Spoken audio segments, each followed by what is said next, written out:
Babaeng ken ni Manang Melia, ikit iti biktima, may nga nagtestigo. Segun ken kuana, adda iti mismo ang nakapasamakan iti krimen. Kapuanan tanapan nagsingir, kadagiti pautang na. Ditangan ako nana, nga saan na nga pagarupen. Nga ti kanakan na iti mismo na paltugan. Ti agtultuloy nga panakipatpatang iti police files kanya na. Ket dagitoy man dagiti na ibalikas na. At DJ daw nga DJ sir, ti 20. Adda DJ parkingan ti susul to'y ayan ti panaderya ti holiday.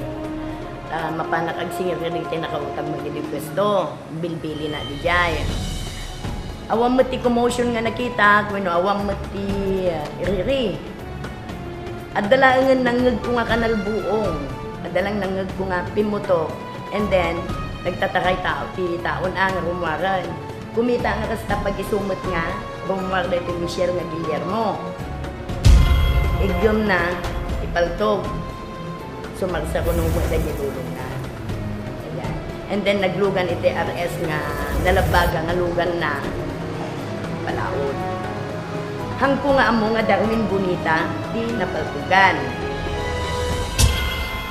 Jakbe amo angat na napaltugan basta kanal buong laing tinangog ko. And then ang ginawa ko, gaputa kasi ti nakita ko, narigat ko nagtimay sabsabol ko nagsunga, nadyalugan nga eksara ang naglugan na mat. Nagsubli at iti pwesto.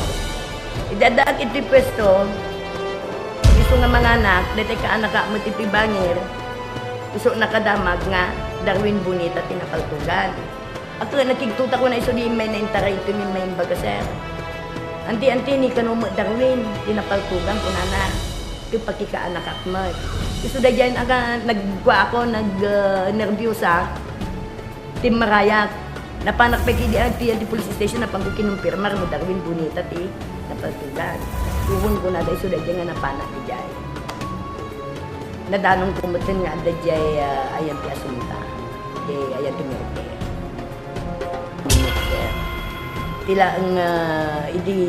Tila ang napasama kita hindi medyo mapagkalkal matiri na ko napanak di mamagiti station na niya ti pagtutugasan jay kwa. Tila ang imbagak mo na yung statement kung nga dahil dyan nakita at Michelle nga Guillermo tinakaitong tipaltog na rin mo ni dyan nga vicinity. Dahil dyan talaga nga sinakata. May sapa iti nakay matang, iti panakatay iti biktima ani Bonita, kit iti mismo nga kabsat na, nga managan ti Emmanuel, ditangan ako nana, nga napan na sinurot iti kabsat na iti tiyenda, nga napan na nagkatangan, tapno mapan na ibaga, nga mangandan iti pangaldaw, nakiktot lang isunan, idinta makita na, apaltogan met iti kabagisnan, iti sospek ani Guillermo, ditangan na ibaga na pay, dagiti marikrik na, maipapankin ti kabsat na, iti pupusay na. Ajing aldaw, napanggutin nun, tanta mga kami-kami na. Di ko di pagsangkot ko dyan, nakita mo ito nga nakangato tima na pinaltugan dalatan. Natarantanak hindi, nagawit ako tapos nagsukat at ibado, nagsubli na di dyan.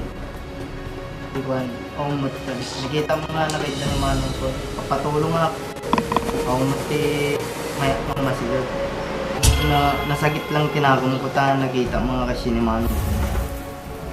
Tan balin lang kumati no amo lang kumaji nga tao. Namuan lang ko mga ajay nga tao tinang balin ko nga ta nga napanak mo di jayan. Ajay lang man nakita nga nakangato ti mana. Doon ti pag-step ti may sa bang na. Awan mo nang tana kasi nablang po na kuma na siya. Doon hindi pag-awit ko, sublinak ko dyan nagkadot tao. Inlawlawag met ni Doktora Roselyn Dopredo Barasi, medical doctor, ken isuna iti municipal health officer iti Ili a Santa Maria, noan niya iti resulta iti panaka-autopsy ni Bonita.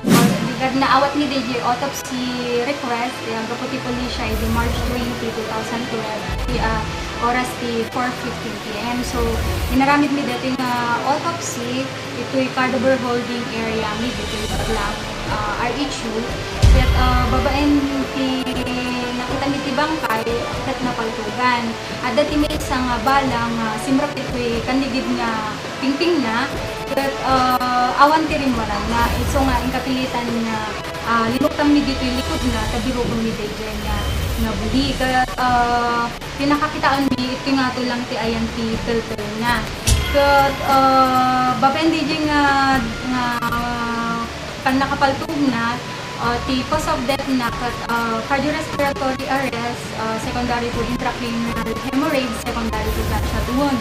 So kaya nasawan nga baben DJ pa nakapaltug na ornong ti dara di jayan ti utak na isutubulong ti patay. Aksubli pa iti programa tayo nga police files para iti maudit ken maikatlo a paset. Kita nga intay makasarsarita iti agdama nga Deputy Chief of Police iti Ila Santa Maria ani Police Inspector Alejandro Manzano. Hintay amen no anya iti pagdurdurasan iti daytoy nga kaso apan nakapapatay iti biktima. Ken hintay pa makapatpatang dagiti membro iti pamilya a napanawan ni Bonita.